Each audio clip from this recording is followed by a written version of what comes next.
지난 주간 중에 경북노회 제145회 정기회가 포항에서 있었습니다. 그동안 제가 몸이 안 좋아서 노회나 시찰 행사에 거의 참석하지 못했는데 이번에는 혼자 포항까지 가서 노회에 참석할 수 있었습니다. 끝까지 함께 하지는 못했지만 그래도 1년 전과 비교해 보면서 엄청난 발전이라고 생각했습니다. 이 정도로 몸이 회복된 일에 대해서 하나님께 그리고 여러분께 감사하지 않을 수 없습니다. 함께 기도해 주시고 응원해 주셔서 정말 고맙습니다. 여러분, 지난 한 주간 동안도 잘 지내셨죠? 이렇게 각기 삶의 현장에서 최선을 다하다가 사순절 다섯째 주일을 맞이해서 우리 예수님의 고난을 생각하며 함께 예배드리는 여러분 위에 성령님의 위로하심이 항상 함께 있기를 주님의 이름으로 축복합니다. 오늘 다윗 얘기를 잠깐 하려고 하는데요. 다윗 하면 이스라엘에서 가장 위대한 임금으로 평가받는 사람 가운데 하나입니다. 다윗 이후로 백성들은 늘 그 시절을 그리워합니다. 그만큼 국력이 위세를 떨쳤던 시절이라서 그렇겠죠. 이런 다윗이 나쁜 짓을 저질렀습니다. 어떤 나쁜 짓인가 하면 남의 여자를 빼앗아 버렸어요. 그리고 그 여자를 자기 여자로 만들어 버렸습니다. 죽을 죄를 지은 거죠. 다 아시는 이야기겠습니다만 줄거리는 이렇습니다. 하루는 다윗이 저녁 때쯤 돼서 왕궁의 옥상에 올라가서 산책을 하고 있었습니다. 거기서 보니까 저 멀리 어느 집에서 어떤 여자가 옷을 벗고 목욕을 하고 있었습니다. 망원 렌즈도 없던 시절이지만 다윗은 눈이 상당히 밝았던 모양입니다. 몸매가 상당히 수려했습니다. 저 여자가 누구지? 궁금했죠. 신하를 보내서 알아보게 했습니다. 다녀온 신하가 보고합니다. 저 여자는 임금님의 신하인 우리아의 아내입니다. 이름은 밧세바라고 합니다. 이렇게 보고했습니다. 우리아가 누군가 하면 다윗 임금이 가장 신임하는 장수였습니다. 그때 우리아는 전쟁터에 나가 있었죠. 이렇게 한번 마음이 동하고 몸이 달아올라 있던 다윗은 멈출 수가 없었습니다. 그냥 거기서 중단했으면, 거기서 멈췄으면 참 좋았을 텐데 그렇게 하지 못하고 그 여자를 불러다가 만리장성을 쌓고 말았습니다. 그날 밤 무슨 일이 있었겠습니까? 참 묘하죠. 아기가 기다리는 사람들에게는 잘 안 생기는데요. 이럴 때는 금방 들어서 버립니다. 얼마 뒤에 여자는 다윗에게 사람을 보내서 자기가 임신했다는 사실을 알렸습니다. 이 문제가 커졌습니다. 보통 일이 아닙니다. 다윗이 전쟁터에 나가 있는 우리아를 불러들였습니다. 고생하는 장수를 위로한다는 그런 구실을 내세웠지만 사실은 다른 꼼수가 있었던 거죠. 그래서 우리아를 불러다가 우리아네 집에, 자기 집에 가서 아내와 함께 자도록 했습니다. 근데 이 우리아가 정말 진국인 사람이에요. 우리아는 그 말을 듣고 왕에게 이렇게 말했습니다. 임금님,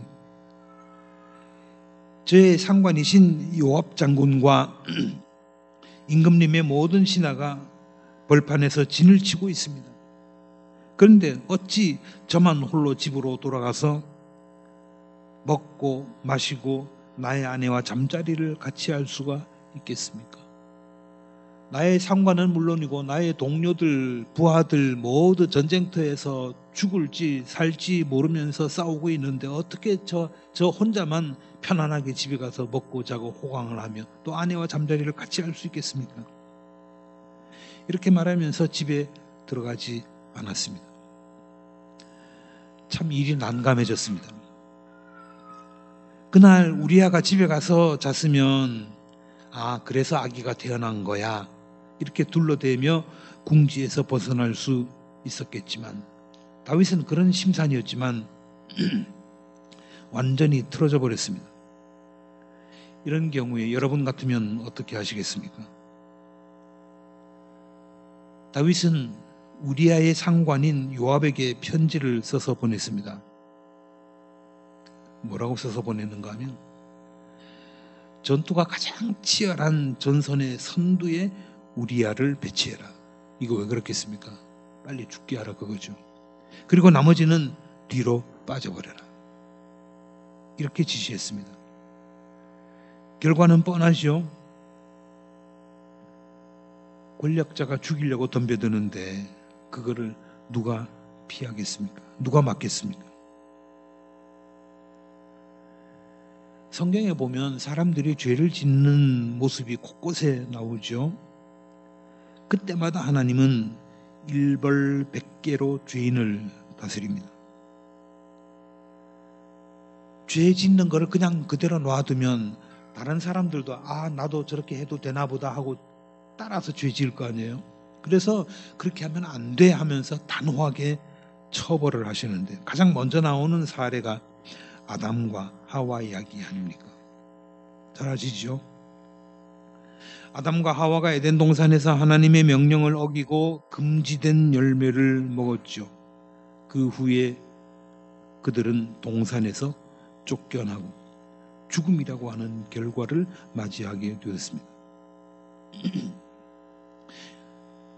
하나님은 일반 서민들뿐만 아니라 왕도 예외가 없습니다. 이스라엘의 첫 번째 임금이 사울이잖아요. 다윗의 선임자죠. 사울은 하나님의 명령을 따르지 않고 제 마음대로 행동을 했습니다. 그 결과가 어떻게 되었습니까? 왕위에서 쫓겨나게 됐죠. 그뿐만이 아닙니다. 결국에는 전쟁에 나갔다가 목숨까지 잃었습니다. 자기 목숨뿐만 아니라 아들 목숨까지 잃었습니다. 아이고, 하나님도 좀 봐주시지. 왜 이렇게 가차없이 벌을 내리셨을까요? 성경은 죄에 대한 하나님의 용서와 은혜도 강조하시지만 죄를 짓고 용서를 잘못을 회개하면 용서해 주시고 이렇게 은혜를 베푸시는 얘기도 나오지만 죄에 대한 책임과 그렇게 죄를 지으면 어떻게 된다 하는 그 결과 또한 분명하게 말하고 있습니다. 하나님은 은혜의 하나님인 동시에 공의의 하나님이기 때문입니다. 우리가 흔히 은혜의 하나님 좋아하죠. 좋습니다. 근데 은혜의 하나님이 이게 모든 사람에게 똑같이 은혜를 베풀려니까 문제가 생기는 거예요. 예를 들어서 나에게만 은혜를 베풀고 나만 용서하시고 나만 사랑하신다 한다면 다른 사람들은 뭐 파멸을 하든 멸망을 하든 죽든 말든 상관없이 그렇게 생각한다면 괜찮겠는데 하나님은 그런 분이 아니잖아요.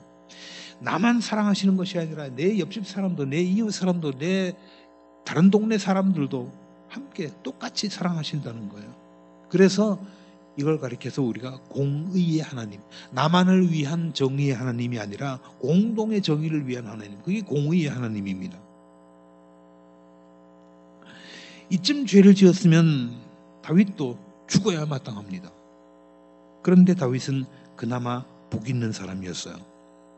다윗 곁에는 참 소중한 사람이 하나 있었습니다. 그게 누구냐면 나단이라고 하는 예언자예요. 다윗 곁에는 나단이 있었습니다. 이 나단이 다윗이 저지른 죄의 내막을 다 알아버렸습니다. 세상에 영원한 비밀은 없잖아요. 나단이 다윗을 찾아와서 이런 이야기를 했습니다. 사무엘기하 12장 1절에서 4절까지 말씀인데요. 나단이 다윗에게 말할 때 이것도 참 중요한 대목입니다. 임금님, 그러면 안 됩니다. 잘못했습니다. 회개하십시오. 그랬으면 그 자리에서 다윗이 반발했을지도 모르죠. 저놈이 어디서 저 따위 말을 해 하면서 그 자리에서 목을 잘라버렸을지도 모릅니다. 그러나 나단은 지혜로운 사람이었습니다. 임금님, 제가 얘기 하나 해드릴까요? 그러면서 얘기를 시작합니다.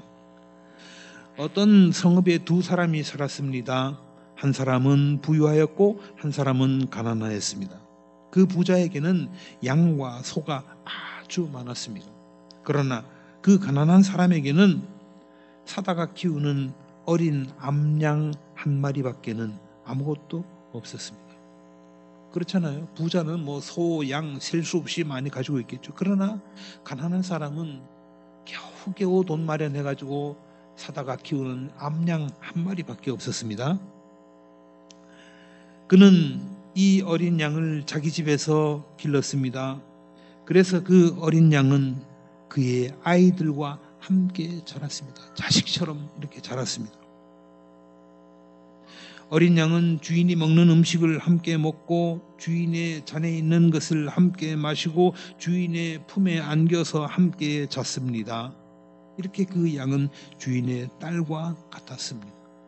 그런데 그 부자에게 나그네 한 사람이 찾아왔습니다. 손님이 온 거예요.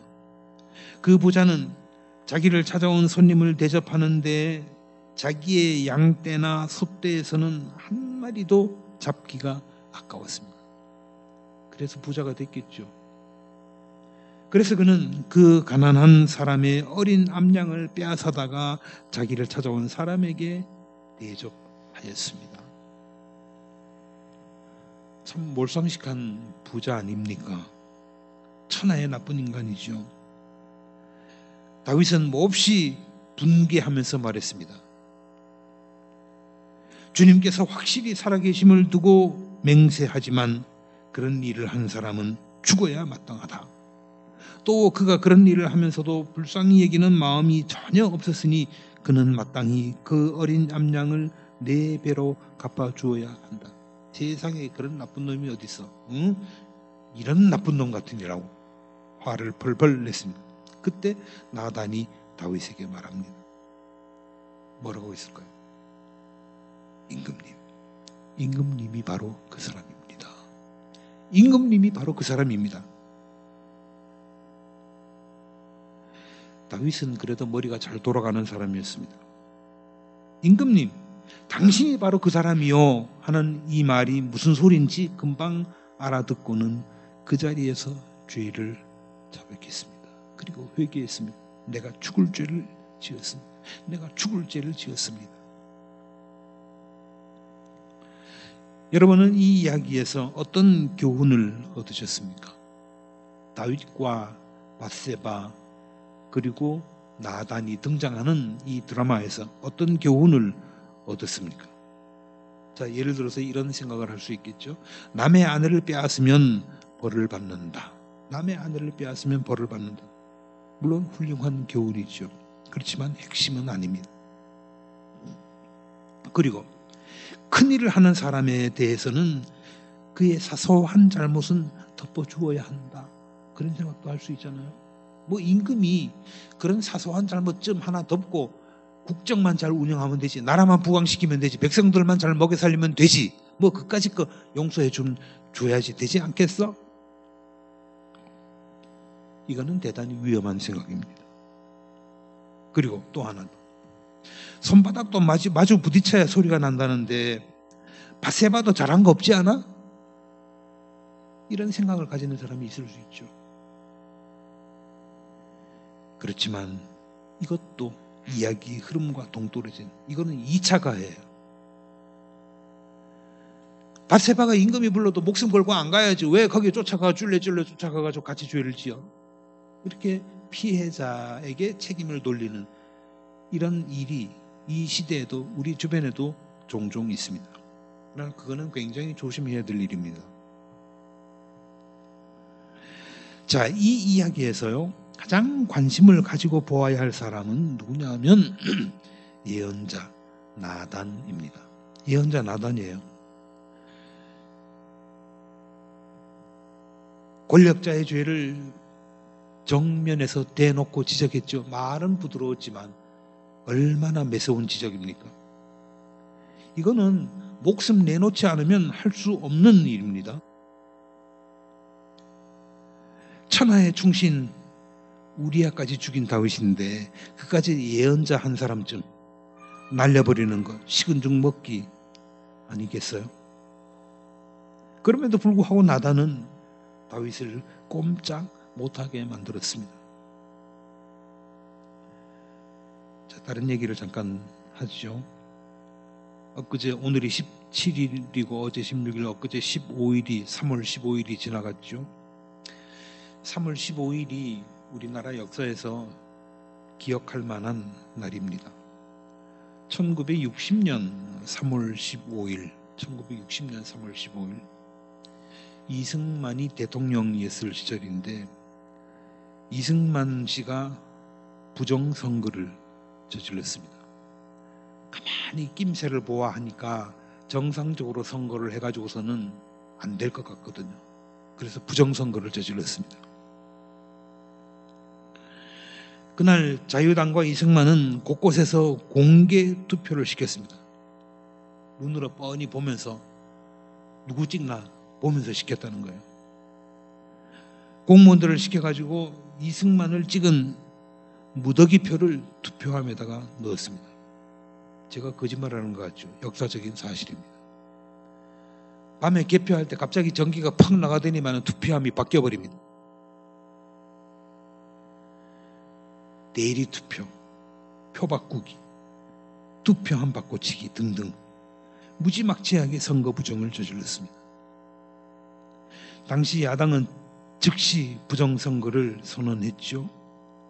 이날 마산에서 규탄 시위가 벌어졌는데 하루 동안 7명이나 죽었습니다.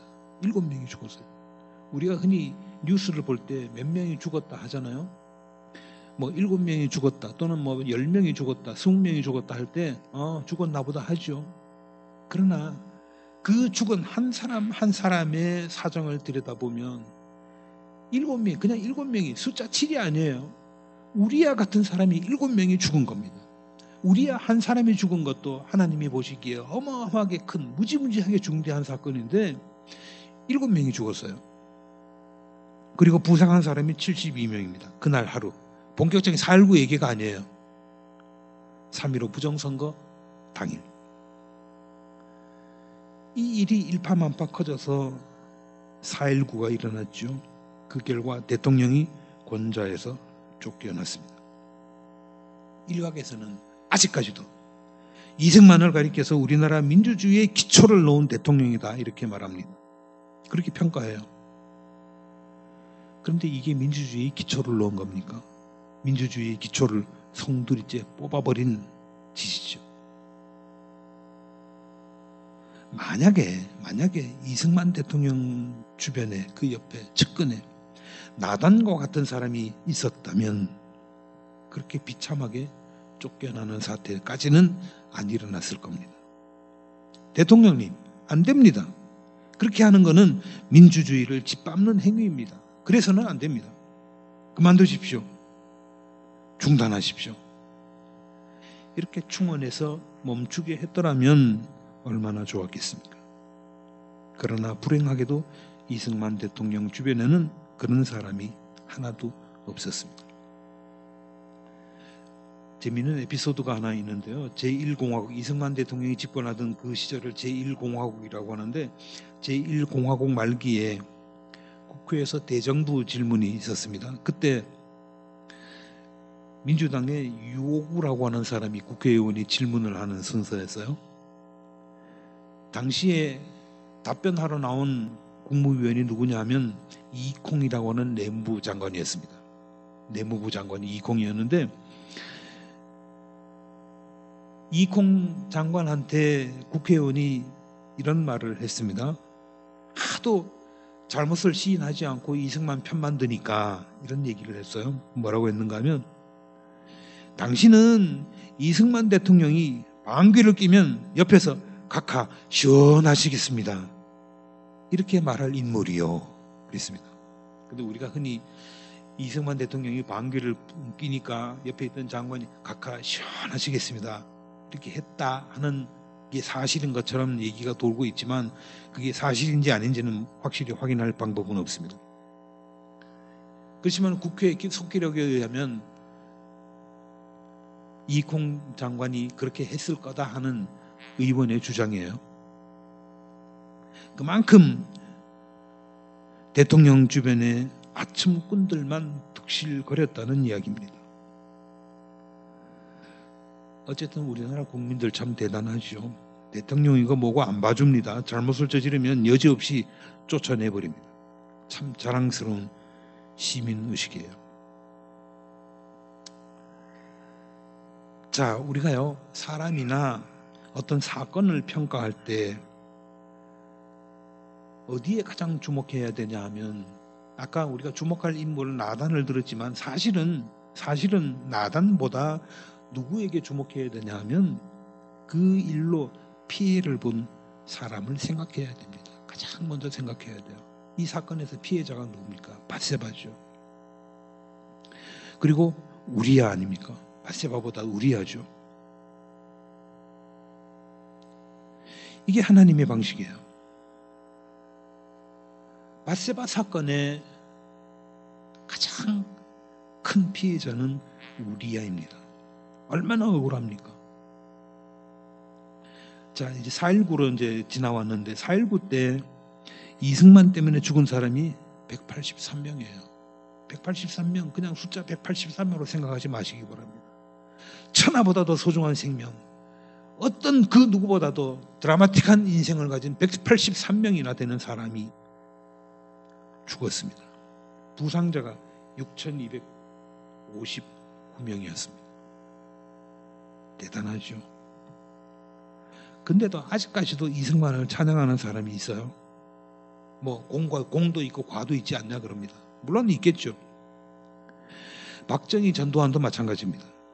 대한민국의 기초를 놓았고 경제를 일으켰고 산업 발전에 기틀을 다졌다 뭐 그래가면서 찬양을 하는데 박정희 전두환 때 죽거나 다친 사람들 그리고 간첩으로 몰린 사람들 셀 수 없이 많습니다. 저는 아주 가까이에서 그 당시에 대학생이었기 때문에 아주 가까이에서 그 꼴을 많이 봤습니다. 저하고 아주 가까이 지내던 친구들도 감옥에 간 친구들, 얻어맞고 다친 친구들 많이 있습니다. 정말 비극입니다.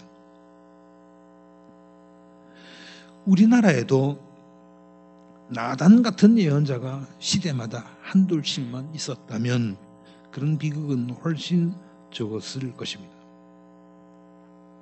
다윗이 훌륭한 일을 많이 했죠. 박정희, 전두환, 이승만 뭐 훌륭한 일도 했습니다. 자, 다윗은 어쨌든 그때 그 죄로 평생 죄인의 낙인을 지니고 살았습니다. 그게 지워지지 않는 거예요. 어딜 가나 그 죄가 발목을 잡습니다. 그렇지만 다윗 옆에는 나단 예언자가 있었습니다. 그 덕에 더 큰 비극은 막을 수 있었죠. 물론 이 죄 때문에 다윗은 이런저런 재난을 겪었습니다만 그래도 본인이 죽는 벌은 면했잖아요. 자, 임금이나 통치자들이 한번 획 하고 제정신을 잃어버리면 나라가 망하는데 다윗 때 그런 일까지 나라가 망하는 데까지 가지는 않았습니다. 저는 이게 나단 덕이라고 생각합니다. 나단 같은 예언자가 일이 잘못되어 가는 것을 더 크게 구렁텅이로 빠져드는 것을 막았잖아요. 우리 속담에 양양은 입에 쓰다 하지 않습니까? 동서고금 어느 나라도 어느 나라 속도 다 있는 속담입니다. 양양은 입에 쓰다. 이게 그래서 나온 말이에요. 바른말 해주면 쓴소리하면 오죽하면 쓴소리라고 하는 표현을 하겠습니까? 듣기 싫은 소리하면 쓴소리하면 듣기 싫죠. 만일 여러분에게 누가 쓴소리를 한다면 잘못을 지적한다면 우리가 어떻습니까? 아니 저기 어디서 저런 소리를 해? 응? 네가 도대체가 나한테 어떻게 그런 소리를 할 수 있어? 그 사람을 원망하고 미워하죠. 그러나 그렇게 하지 마시기 바랍니다. 누군가가 여러분에게 여러분의 잘못을 지적한다면 그 사람은 여러분의 원수가 아니라 은인이라고 생각해야 됩니다. 그 사람이 나를 살리는 거예요. 여러분을 살리는 거예요. 오히려 극진히 대접하면서 큰절로 감사를 표해야 됩니다. 이거 쉽지 않은 일이지만 누가 칭찬해 주는 거, 좋은 소리 해주는 거 기분 좋지요. 그러나 여러분 설탕 많이 먹으면 어떻게 됩니까? 사탕 많이 먹으면 어떻게 됩니까? 우리 몸 금방 망가집니다. 단소리는 듣는 거 그냥 흘려버려야 돼요. 그렇지만 쓴소리는, 나를 지적하는 소리는, 나의 잘못을 깨우쳐주는 소리는 정말 감사하는 마음으로 달게 받아야 됩니다. 아무쪼록 우리나라에도 통치자에게, 권력자에게 쓴소리를 마다하지 않는 이런 나단 같은 예언자가 많아지기를 바랍니다. 그래서 다시는 이런 아픈 일이 일어나지 않게 되기를. 그래서 이 땅에 하나님의 나라가 꽃피어서 여러분과 여러분의 자녀들이 진정 복된 삶을 누리게 되기를 주님의 이름으로 기원합니다.